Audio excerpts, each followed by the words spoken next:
You're listening to Making a Living Show. I'm Robi Levy. Hey, my name is Jonathan Byrd, and I make music and photography for a living. The son of a piano teacher and a preacher, Jonathan Byrd has been playing guitar his whole life. After a stint in the Navy, he played in different rock bands, but was always searching for music that truly spoke to him. One day, he was invited by friends to an old-time fiddlers convention in Virginia, and it was there that he finally found what he'd been looking for. Here's my chat with Jonathan Byrd. Who are you, and what do you make for a living? My name is Jonathan Byrd. I'm sort of, quote, known as a songwriter and an entertainer. That's what I've been doing for about 20 years. But about 2 or 3 years ago, I picked up a camera because I wanted to live stream my band. And I realized that that was possible, and it was possible to do kind of a good job of it if I figured out what I was doing. But I didn't know anything about a camera. So I bought a nice, kind of inexpensive mirrorless camera for doing video stuff, really. But I just started snapping pictures and got fascinated with that process, and with imagery, and also being in an image-driven business for so long, and now more image-driven than ever. Now that the internet is is kind of our main street where we sell our wares as musicians or artists. And then, of course, I bought a more expensive camera, more lenses and lights and all those things. Yeah, I know that rabbit hole. I've done the same thing, and it's except my pictures aren't getting better. They're just being taken by more expensive cameras. That's about it. I got some work to do. I just read a great article about the snapshot, and just kind of the great thing about snapshots. You look through your old family photos and how they carry those memories. And there's a lot of editing these days. There's a lot of making very pretty pictures for Instagram. But there is something to be said for the snapshot of your kid's birthday party when their 8th birthday party, the weird clown that you hired or whatever. Those yeah. Those memories you can laugh about, and having a little photo album of those. Absolutely, yeah. I've even found that I've been leaving the camera at home, and I've just been walking around with my phone. Especially now the new iPhones, they've got the 3 lenses in them. So I get like a 50 and a 24 and, something I think on a 100 mil. And, that's what what do they say? The best camera you've got is the one that's with you. Isn't that the old saying? Right. Yeah. So I'm definitely taking those simple photos that are just sort of happening around. And every once in a while I get a decent one. But for the most part, a lot of it goes into the trash because it's just, shots of my feet and whatnot. But well, let me take this all the way back. Let's talk about music for a second, because that's as you were saying. You spoke. You told me that you started off in music about 20 years ago. Yeah, so I always played music. People ask me, when did you start playing guitar? I don't know. I started playing guitar. I have no idea. And I don't even remember when I started writing. I remember writing things when I was in school, or writing, bad poetry, or writing lyrics to something because I had a melody that I was playing on the piano, and I just wanted something to sing with it, and the words didn't maybe make as much sense, or they were vapid or whatever, but I was always messing around with things. I just didn't know how to approach it as a business. I didn't know what that was all about.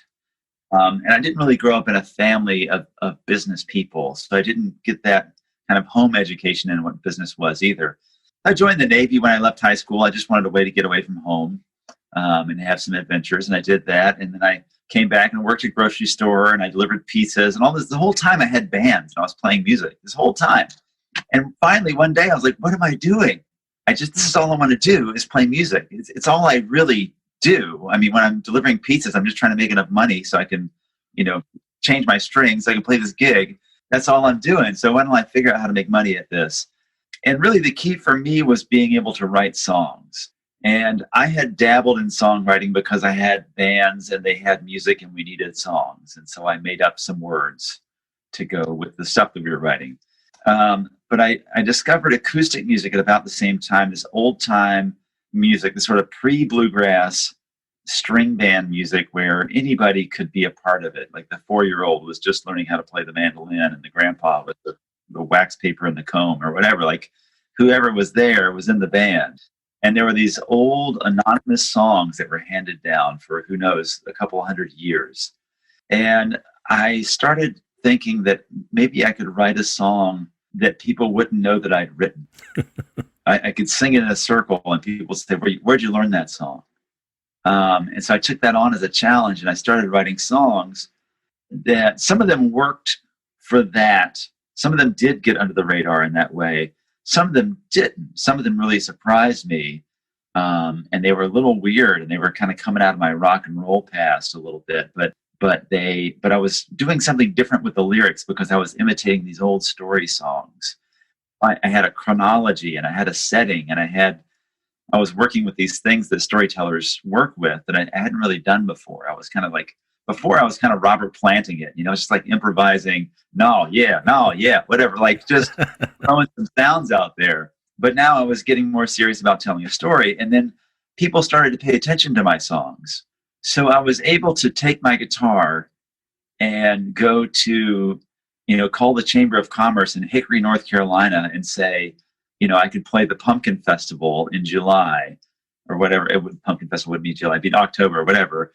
And, they put me in the gazebo. They paid me $300 and put me in the gazebo, and everybody would come to look at the pumpkin. Nobody knew I was there, but I got my check and I went home. And so my first summer making money making music, was doing that. And I was able to quit my job, whatever my job was at the time. I was able to quit my job and build a very rudimentary website. And this is 1999 we're talking about. Nobody's buying MP3s.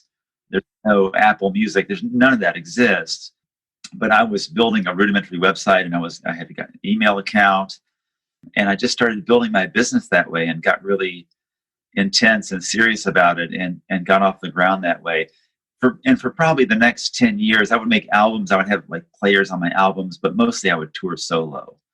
And was that a cost thing? I mean, is that just cost and logistics being easier? Just finances. Yeah, it's just the economy of touring. It's not great. And when you have even 3 people, and then so you got 3 guys, and you're carrying all the gear, and then somebody's got to talk to the sound man. You really need a tech to go with you, and then you got to rent a van. And so this is just you and an acoustic guitar, and you'd show up. Yeah, I had an acoustic guitar. I'd rent a sedan and drive to Texas and play for 2 weeks and drive home. And the economy of that really worked well for me. I'd come home with, I don't know what I'd come home with, $5,000 for 2 weeks, and I'd spend $3,000 of it on the bills that I racked up while I did that. Right. But I was making it work. I was making, I bought a house, and I had a family, and we had a kid, and I made it work. Was there a concern? I mean, a family and a kid with a musician that isn't a teenage pop icon, one of an overnight success. Like, you were about 30, I think, when you really started getting into making your living through music successely. And I was 40 when I had a child.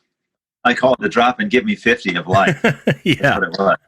I'm going through that right now. Yeah. Yeah. I mean, that's a difficult decision to lay in heavily into music at that point with those types of responsibilities. I think a lot of people would probably go the other direction. What made you steer into it? I didn't like the jobs. I didn't like working for other people. I didn't like showing up at 4:30 in the morning to fill the bulk bins. It wasn't what my mind was on. My mind was never there. Right. I was there. My mind was never there. My mind was always on music. It was always on creating a lyric. It was always on something creative that I wanted to do. And I just realized I was never going to be happy. I was always going to have regrets. I was going to be resentful. I was going to walk around with resentments if I didn't try to do something about this. And so I did. I got serious about it. I ran into a fantastic book, by the way. A lot of people have heard this. It's almost a cliche at this point, but it bears mentioning again because everybody who discovers this book and it changes their life, it's so worth saying. The Artist's Way. The book is called The Artist's Way, and it's a workbook. So it gives you tasks to do as you read it, and it teaches you how to run your own business, how to be an artist without feeling like you are not contributing to society. You are contributing to society, and these are the ways that you're doing it. And it really helps you through all that stuff, the psychological stuff, the family stuff, the practical day-to-day, what's my next task kind of stuff. And it really changed my life and gave me a pathway into making a living as a musician. Is it still something that you refer back to? And I mean, are you applying that now as you're sort of awakened to photography in the last few years, and you're clearly interested in continuing to pursue photography pretty seriously? Oh, yeah. Is that still something from that book? Are you still following some similar guidelines? Yeah, well, I feel like I kind of wrote that book on my soul. Like morning pages is one of the things. Write 3 pages every morning, and writing every morning, getting up and being in that kind of sleepy state and just banging out a few pages. You kind of you dig down into your own brain a little bit, and you get at your purpose, and you surprise yourself with the things that you think that they just go by in a second, unless you write them down. And when you write them down, there's some seriousness about that. There's some seriousness about spending the money and the time on the ink, on the paper to do that, that makes you go, oh, wow, I guess I do think that way. Maybe I should do something about that. I guess I am angry at my dad. I guess I should do something about it. You know, it's there on the page staring at you. It's a very powerful practice. I just read one of your Instagram posts, and it was all about how you realized at a certain point that though you played music for many, many years, you were unfocused and you hadn't really found the success necessarily that you were looking for, both for yourself and outwardly. But one day you woke up and effectively realized that you were not just a musician, you were a writer. And in actuality, it was writing that you were meant to do. It was writing that affected people. And there's really, the reason to be an artist for me is to affect people. Is like, I want to make somebody, they're driving home from work and they hear my song on the road, on the radio, and they cry. They have to pull the car over and call one of their friends. I mean, that's what you want as an artist. You want to stop people in their tracks and make them feel something. And when I started writing, and when I got serious about writing, I started making people feel things. And that was so gratifying. And people would come to talk to me after the show, and they would be crying, or they would tell me this great story about this vacation they had when they were 17, and they took the car and they weren't supposed to, and they drove 3 states. They would just tell me these great stories. And later on into my career, people would say, hey, I got a tattoo of this lyric that you have in your song.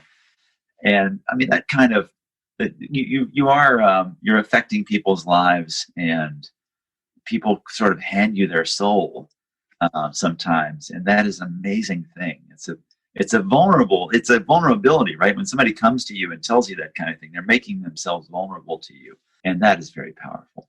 I can actually tell you, last night, I put my kid to bed, and it's kind of a trying thing these days because she's crying a lot before going to bed.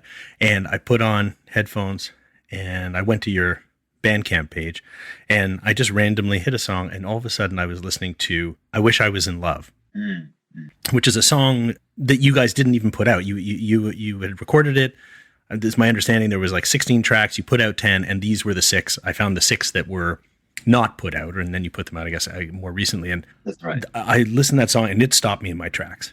And I've never had a more emotional loading of the dishwasher than listening to that track. And my wife came down a little bit later, and I, without even talking, I just put the headphones on her. I said, you got to listen to this. Just listen to this. Oh. And, you know, I mean, and it's an incredible moment when you hear a song that just speaks to you. I don't know why I was so affected, but it just hit me in all the right. I'm getting misty here, in all the right ways, and I thought it was just it just made me want to keep listening, not just to that song. I just let it rip and listen to song after song after song.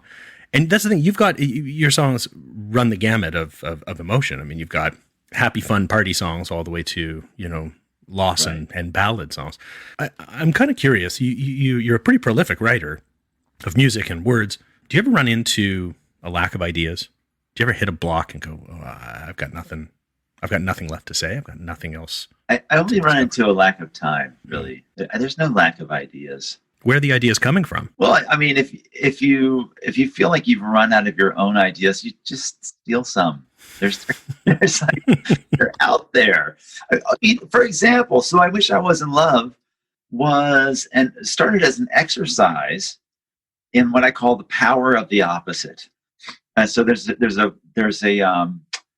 Gillian Welch song called I think it's April the 14th, Ruination Day. I think it's part 1, where she says it was a 5-band bill, a $3 show. I saw the van out front from Idaho. There was a girl passed out in the back seat, trashed. There was no way they'd make even half a tank of gas. They looked sick and stoned and strangely dressed, and no one showed from the local press.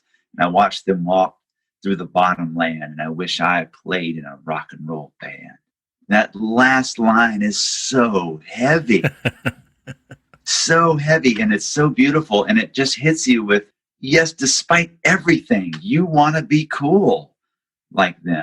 Despite how hard it is to be in love with someone, if you're not, you want it. You want that person in your life. And so that, it's like when I say stealing an idea, that's what I mean, is like there's so many ideas out there. And as a photographer now, I'm studying painters because they get to create their perfect composition that they want. And thinking about composition in that way and what I get to create and the tools that I have to work with now as a photographer is inspiring me to tell stories and to create interesting compositions and to use the power of opposite in light and in contrast and in mood within a visual framework.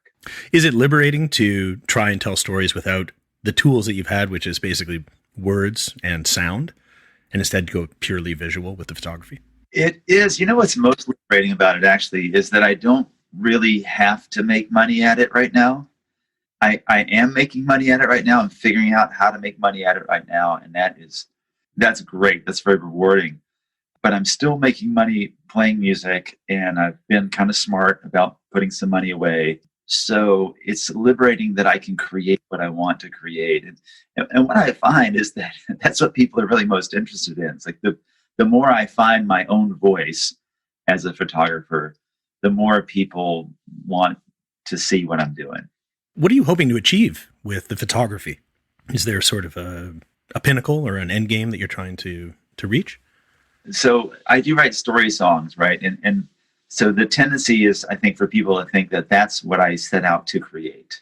Like, obviously you had this story in mind, and so you had to, cut it down to 4 minutes and make it rhyme and find a key for it and those kind of things. But really, I don't write that way at all.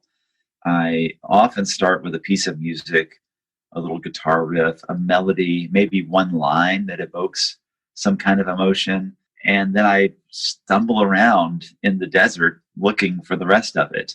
But I'm a really aggressive stumbler, and I tend to find things.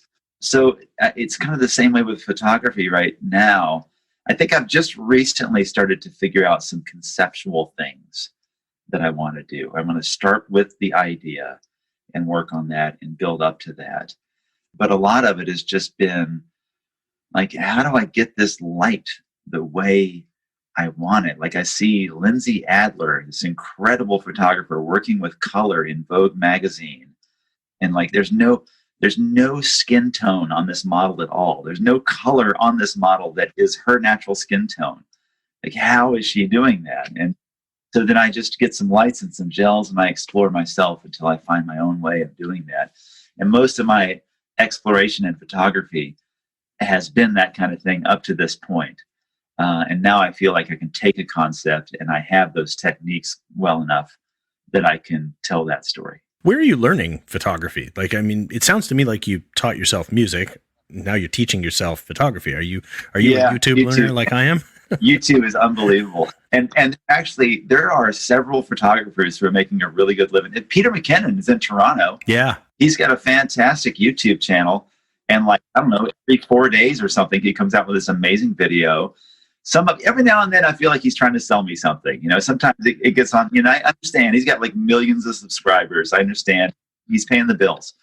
But often it's like, oh, that's a cool trick. He did the one with that guy where they would take pictures of themselves jumping in the air or sort of laying across something that was kind of small that they could take out of the picture later to make it look like they're flying or floating. I was like, I'm going to go do that right now. Just some inspiration. But also equipment reviews. There's lots of equipment reviews on YouTube. And so I just kind of dove into it that way. There are some photographers around here, but I don't live in New York. I don't live in Toronto. I don't live where like a lot of really busy professional commercial photographers are working. So I haven't had that kind of link to get together with somebody to do that. And I've just kind of had to buy some stuff and try some stuff. That's the fun. Find what I want. Well, I found a really unique style, especially with flowers. So I've been doing what I call botanical portraiture, and I've got a light modifier. It's called a beauty dish, or sometimes called a paramount light, because you see these old black and white pictures of like Audrey Hepburn, and they are lit a very certain way. In fact, they were lit that way by contract. They had to be photographed that way for their promo shots. And it's about a 2-foot wide metal dish that is reflecting a light. And it creates this big, soft light that's very flattering. And so it's a very popular light for portraits. People use it all the time for portraiture. Well, I found that I could actually, if I had a speed light and a beauty dish, I could actually hold it in one hand. And it's not super easy, but I can do it. It's like, 2.5 pounds or something. And I can hold my camera in the other hand, and I don't have the ability to focus because my other hand is busy. Like there's some things, some limitations to that. But I found with a certain lens and a certain camera and a certain light and a certain technique, I created this style of taking botanical portraiture that I think is unique to me. And I stuck with that ever since I discovered it. Maybe a year ago, I discovered this kind of lighting style. And I would go out at night so that I could light a flower and really isolate it from everything. It's sort of the way, like if you saw like a still life from one of the Dutch masters, and the background would be almost black, not quite, but very, very dark, with a slanted light and a focus on the subject, that kind of thing. You can find an angle where it's like the light is maybe 45 degrees from the camera or something, and that angle is kind of what it's all about. That really starts to get the contrast and the shadows. And so if you have a flash on your camera right now, you've seen that, it's real punky. It's kind of flat, and it's like you're in the Rolling Stone and you just walked out of the club and somebody snapped you. It's got that kind of a look. But once you start moving the light away from the camera, then you start getting interesting details that you don't otherwise get with flashes. So tell me, who do you work with? I mean, you're touring on your own, generally speaking, you were saying, or at least in the early days. 9 months, yeah. Well, okay, so maybe 2009, maybe I started working with these guys, Johnny Waken and Paul Ford. Paul was a bass player and was just a kind of a beginning cellist, but we actually decided as to just leave your bass at home and play the cello. And when you want to play a bass line, just figure out how to play it on the cello. And that's going to be cool and unique, and it'll give us a different kind of sound. And then Johnny is this really great electric guitar player. He plays mandolin, harp, he plays the musical saw. He can play anything he gets his hands on. He's not an educated musician, but he is one of the most incredible, intuitive musicians I've ever worked with. He often doesn't know the words of the song. Sometimes he doesn't know what key the song is in. But you watch him play and you're like, I almost can't believe that he's working with so little knowledge and so much intuition. So he's a real magician, and it took him a little while to step out. He played it very safe for a couple of years, and he would every now and then he would kind of step out of his box a little bit, and he'd look at me like, was that okay, boss? But the more he did that, the more I was like, just come on, just give it to us.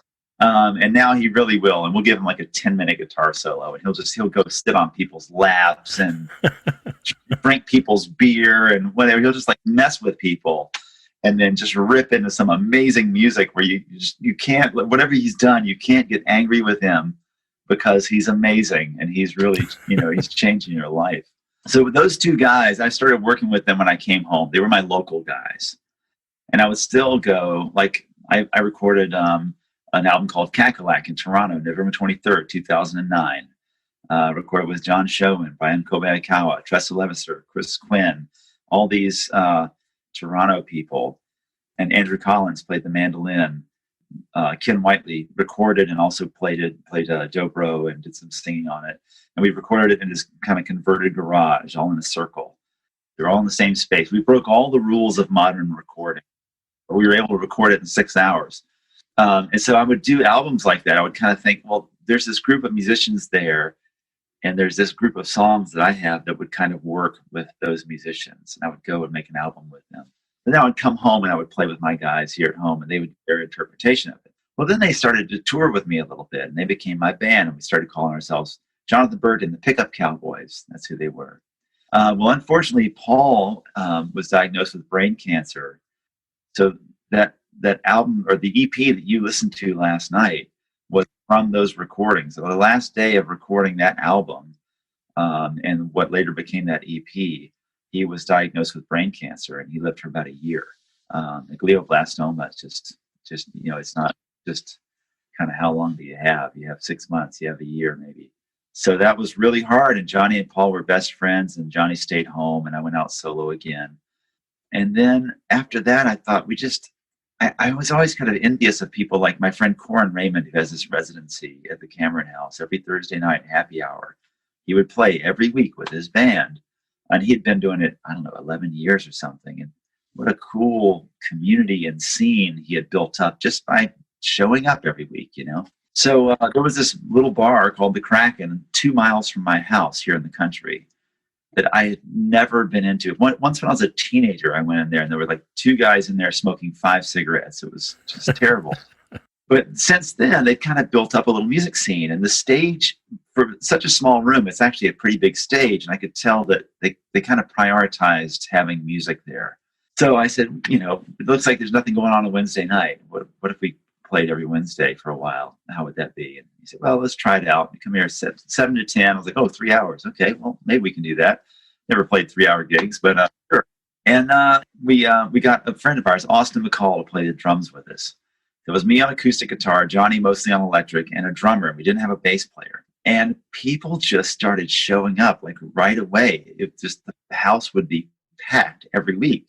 And we couldn't believe it. And 3-4 months in, we're like, okay, surely now people are tired of it. They're going to stop showing up. But no, we'd have like 200 people show up, and the fire code's 65. Like half of the people are out in the parking lot just there for the scene. So that was fantastic. And it became very important for us to be home. And it became important for us to have our own recordings. And it became important for us to have a T-shirt with Austin on it, and to become that. So that I've finally grown into that, where I have my band now. I've got my Heartbreakers, I've got my guys that I work with.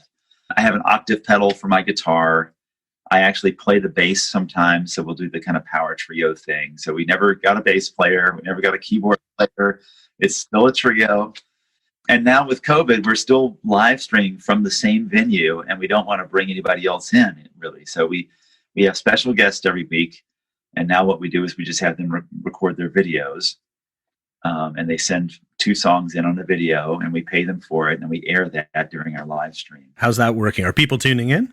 Oh, yeah. People are tuning in. I mean, that's how we've been making a living for 9 months now. And we've hit kind of screen fatigue in the past month, where 3 hours a week is a lot. If you're going to the venue, you get a beer, you hang out, you're talking to people. It's a different thing. But just sitting there with a screen for 3 hours is a lot. So now we've gone to every other week. We do the big 3-hour show at the Kraken. Every other week we do an hour show, an hour more or less, usually a little bit more, just from my studio at my house where I'm doing this interview from right now. And Johnny will come in. We'll just play it as a duo, and I'll do a more stripped down songwriter thing. So my old time fans from 15 years ago, they love that because they saw me that way. They really fell in love with my music that way, and they love that they're able to have that again. Now we know who you're working with on the stage. Who are you working with behind the scenes? Do you have management? Do you have an agent? I mean, how is this? Who's helping you out? We have a great agent, and he's so patient right now. He's been doing nothing but canceling and rebooking, just hoping something comes through. And people are starting to get creative. So there's stuff that's starting to happen, Michael Kelly is his name. He lives in Texas. He works with a really big agency called Dynamic Artists. It's the first big agency we've ever worked with. He saw us at Americana Fest in 2018, and just came up to us at the end of our show as all the bouncers were trying to hustle everybody out because we played last. He was like, "No, I'm with the band." And he said, "That's just one of the best shows I've ever seen. I have to work with you guys." And I didn't think that kind of thing ever happened in the music business. Yeah, it seems like a movie. Like a big agency would walk up to you and just be like, "You guys are great. We're hiring you." But he did, and it's been really great. And he's being very patient right now with how things are, and people are starting to get creative. We have 3 shows in February, three shows over 3 nights in the same venue. So they're only going to have 30 people in the venue at a time, all distanced and masked and everything. So we'll play 3 nights so they can have everybody who wants to see us can see us, and we'll make just enough money to kind of make it work out for the nights. And people starting to get creative. Bobby Hayes, Barbara is her name, but we call her Bobby. Bobby Hayes is my personal assistant. She's been my personal assistant for going on 8 years now. And she just invited the band over for dinner one night, and she made this fantastic dinner. And I could just tell that she kind of had her thing together. There was just something about her and the way her apartment was decorated and the way she had organized things. And I knew she was kind of semi-retired. She did some work, like she would go to the USO once a week and work with those guys. And Had she ever worked with musicians before? No, I don't think so. I just said, are you looking for a little extra income? Because I think I've got some work for you. There's always something that I think I wish I could just tell somebody to do this, because I really feel like my energy is spent best doing this other thing. And she's that person for me now, and she's got her limits just like anybody. But if I was on the road, it's just hard to do anything on the road. Like you're on stage for maybe 2 hours, 3 hours if they're cracking, but that is not even half of what you do on the road. You got to find the restaurant and find the hotel, and you got to fly, and you got to drive there. You got to whatever, all the things that you have to do on the road. It's like a 24/7 job. So to be able to call her and say, can you call our agent and tell them about the thing? Can you call this radio station in Dallas and tell them we're coming and we're 30 minutes behind, or whatever we needed. And she does those kind of things. I have people who do graphic design for me. I have people who do web stuff for me sometimes when I need a little part on my website fixed, or they update, Squarespace does the big update. I'm like, oh my God. I'm not even going to get into this. I'm going to call Where did half my crap go? Yeah. Yeah. I can pay this person $200 and it would take me a week to do it. So how are you guys selling stuff? I mean, you've got, your stuff's on Bandcamp. Yeah. Is it mostly downloads? Is it, are you selling actual discs or we sell some downloads on Bandcamp. We sell some discs. Now that we're not playing live, it's really hard. We did one live show about a month ago, and it was amazing. It was like, oh, right, this is what it used to be like. It's like you take a break and you make $500 at the table. People want to buy stuff. And the thing is, they're there and they have a memory. They have a living memory of going there and the cool people they hung out with and discovering the band and dancing with their friend. And so when they make a purchase, they're really like they're buying a little piece of that memory to take home with them. And so when people watch online or when they discover you on YouTube or whatever, it's not the same. It doesn't inspire the same kind of commerce. And I love when people buy CDs because the sound quality, people, I'm telling you, we have gotten used to MP3s and AACs and streaming on YouTube, and all that stuff is great. Zoom podcasts, yeah. I love podcasts. I love Spotify. I love YouTube. I partake in all that stuff. But man, when you put a real CD on with some real speakers or some headphones, you go, wow, we've been missing a lot. We really have. Which is funny to hear you say that, because I remember when everything moved analog to digital and everybody was saying that as well. We're losing so much going right from analog to digital, and now from disc to compressed files. And yeah, I mean, the more it's compressed, the less that's there. It's really simple. I mean, you're definitely losing stuff. It's just how much of the important stuff. Even a high quality MP3, you are listening to literally 10% of the song that was there when it's recorded in its full digital file. And I know people are really excited about vinyl still, and even cassette tapes had a color. They have a certain sound. They're not necessarily better, but they have a certain color that's cool. But if you ask really great engineers, like I just read a great interview with Bob Clearmountain. He was like, man, I always hated it when I would hear what was coming out of the speakers live, and then I would listen back to the tape, and even what was coming off of the tape immediately was like a little bit less than what I heard. And then by the time we got the record, I was like, oh, there's got to be a better way. And he just loves digital because of the fidelity. And really it does have that, but there's a piece of diamond on a piece of plastic. There's like some kind of quantum paradox in that when you're spinning a piece of vinyl, there's some kind of magic that's happening, some kind of atomic magic that happens. You can actually watch the machine working, and that's pretty cool. Yeah, it's pretty magical back in the day for sure. Yeah, it's one of the reasons I love printing my photos on canvas.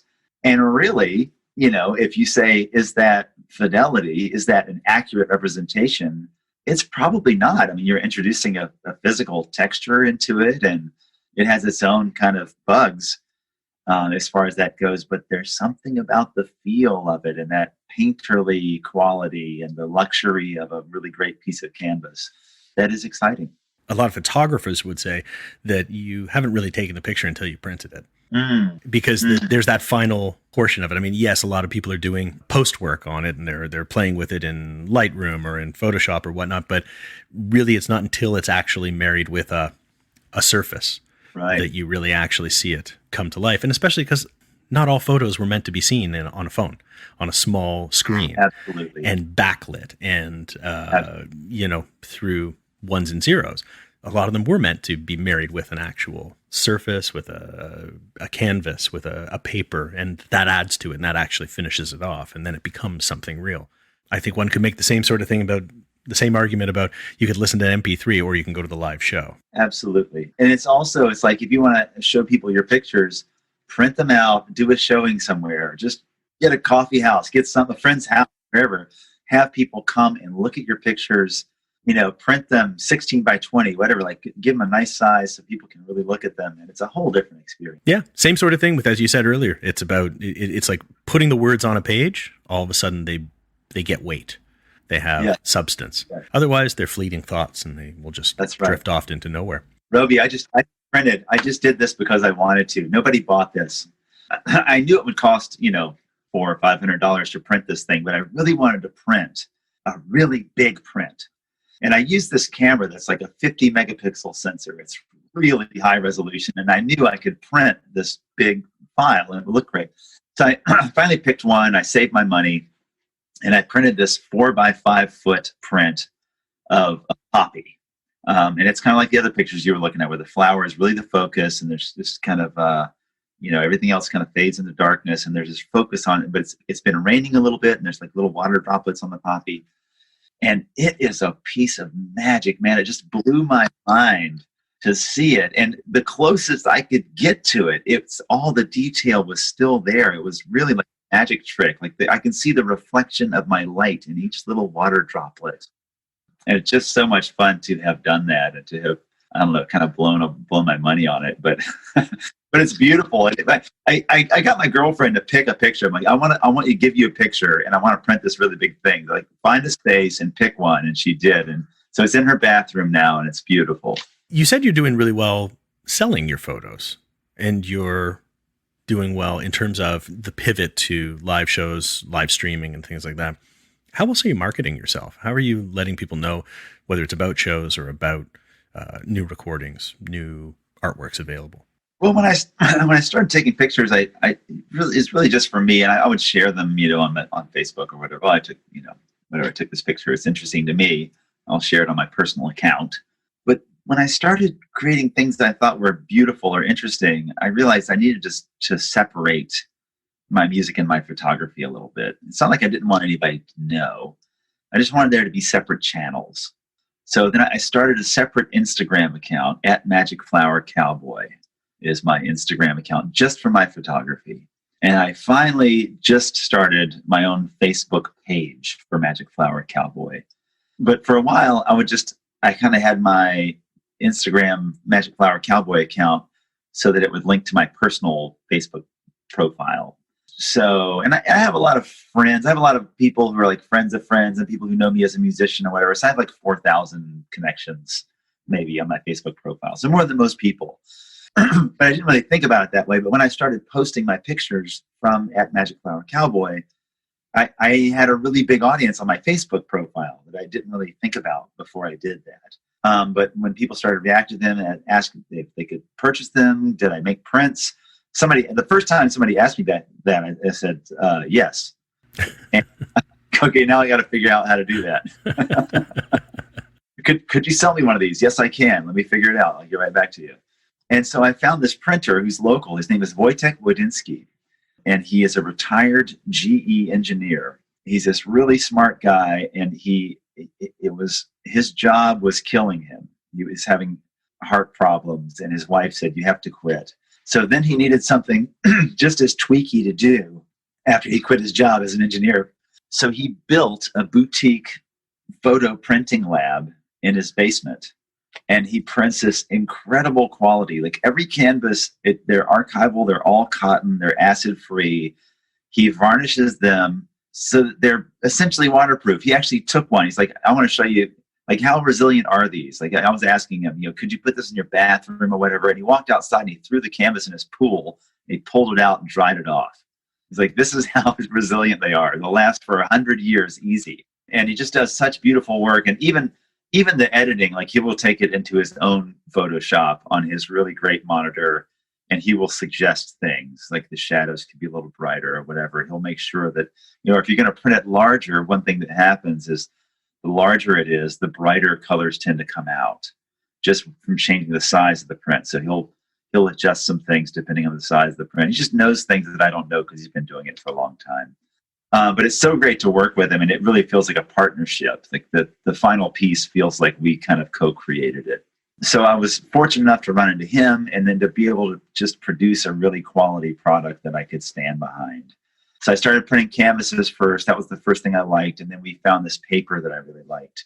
So we started doing that too. And again, just people would see my pictures on my Facebook profile and say, wow, that's great. I'd love to hang that in my kitchen. I'm like, okay, well, what size is the wall? Let's work it out. And that kind of turned into more of a business. Now I've got a web page. I'm just getting a storefront set up, and I'm trying to catch up with demand. Really, like I've got more demand than I thought I would have, and it's been really great. I'm trying to respond to that. Has there been any missteps along the way that you've got, whether with music or with photo, like anything you go, boy, I thought that was going to be the right route for me, and then no, it turned out poorly, or it turned out you had to backtrack and go another direction? Yeah, I think people that I've worked with from time to time that I didn't really vet them the way I should have. And I had a couple of bad experiences that taught me to do that. And in the music business, actually, probably in most businesses, you're always working, 6 months ahead of yourself. So if you dump your agent and you start over again, you're not going to be working for another 6 months.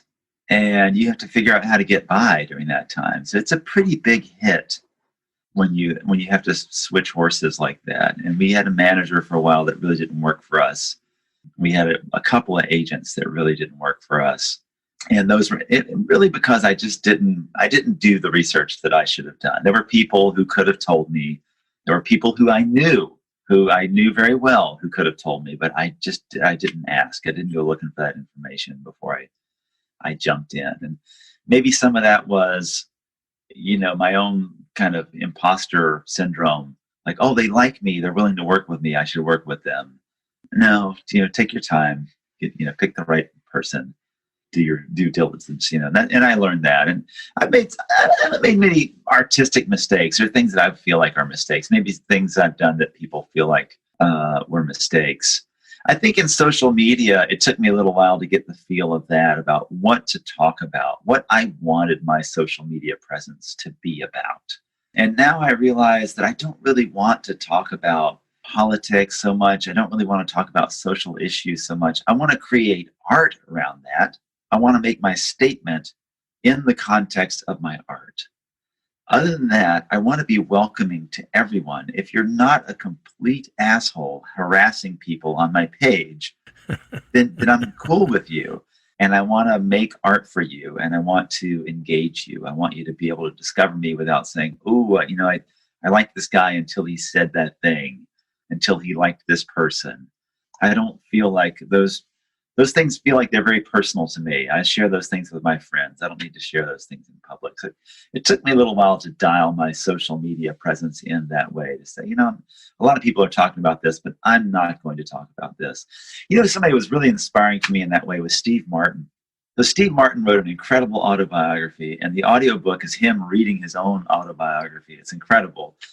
And one of the things he said, which he has said before and since, is that when he came of age as a comedian, when he really hit his stride and determined his path, everybody was wearing crazy colors and bell bottoms, and there was a lot of political stuff, and people had facial hair. He shaved his face. He put on a suit. He didn't talk about any of that stuff. He just went totally absurd. He went in the absolute opposite direction. And that defined him, and it defined the rest of his career. And I thought, yeah, that's so cool. And I feel like I'm that kind of contrary person. I want to do that too. I want to stand out. I don't want to be in the crowd. I don't even want to be king of the crowd. I want to be that cool guy over there who's doing something totally different that's interesting to all the nerds. That's who I want to be. So how can I do that? How can I be a little different from everybody else? How can I be more myself even? And so reading his autobiography kind of helped me frame that for myself. What kind of advice might you give to somebody who wants to get into music, or for that matter, transition into photography after a successful music career is already in place? Yeah, I would say, is there anything else you can do? Is there anything else you're good at? Spoken like a true artist. No, it's really, people say it's a tough business, but the business is tough. It doesn't matter what business you're in. Business is tough. If you want to be a plumber or start your own bank or whatever, it's tough. It takes resolution. It takes a certain amount it takes goal setting. One of the most important things I learned as a business person, and I'm not really a great business person, but I do have, the 80-20 rule, like 20% of what you do gets 80% of your results. I'm always looking for that thing that I do well.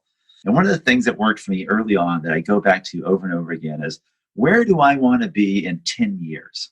So that's just a dream. I have no idea. In 10 years, there could be 3 more pandemics. That don't mean whatever. Who knows what could happen? But this is my dream. In 10 years, I want to make a record with Peter Gabriel. I don't know, whatever your dream is.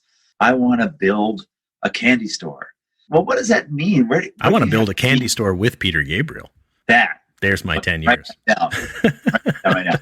So, where do you need to be in 5 years? In 5 years, if you want to be there in 5 years, where do you need to be? Okay, let's back that up. So in 2 years, where do you need to be there in 5 years? And you just keep working that back until you know what you need to do tomorrow. And I think that's important. I think it's important to keep the big picture dream in your mind. That is the thing that will keep you from having regrets. That's the thing that will keep you from resenting your life. And then work that back to the very practical thing that you need to do tomorrow that may not make sense right now or may feel like, drudgery or whatever, but you know that you need to do that because you know where you're going. You better yet, you know what you don't want to do. You know what to say no to, you know who you don't want to work with because it's not going in that direction. Jonathan, where can people find out more about you? Well, jonathanbyrd.com is always a great resource. I'm on Facebook. I'm on Instagram. I'm on Twitter, although I don't mess with that very much. My favorite thing lately is YouTube. We've really been working on our YouTube channel. I love the format. I watch YouTube. I watch Mark Rober and periodic videos and nerdy stuff. I listen to music on YouTube. YouTube is actually the #1 streaming music platform. It's bigger than, they stream more music than Spotify or anybody.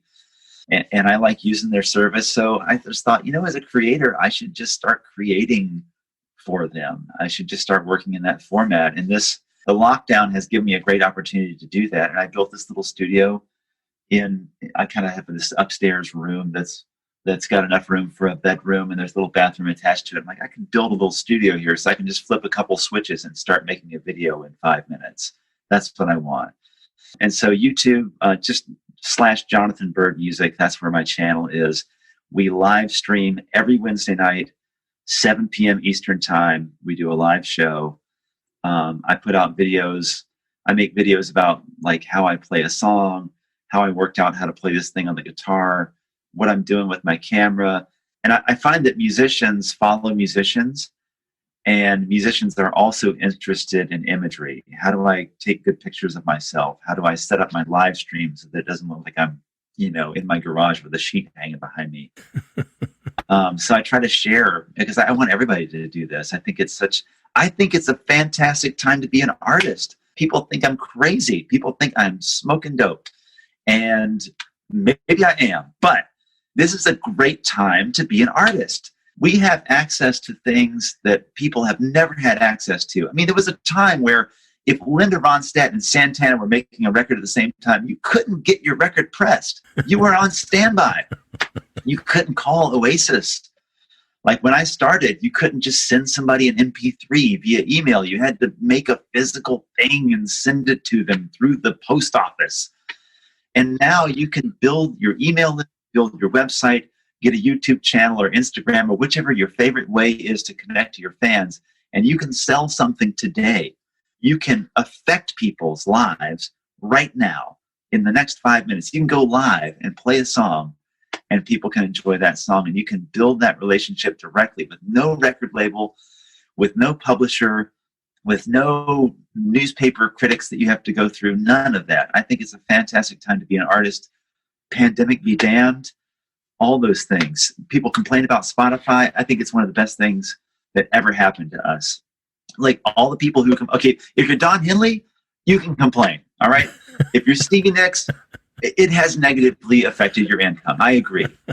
If you're me or thousands of other people like me, it has not affected your income. You're still making the no money that you made before on royalties. But people can listen to your music very easily on any device they have, anywhere they are. And I love it. And I'd say just put yourself out there.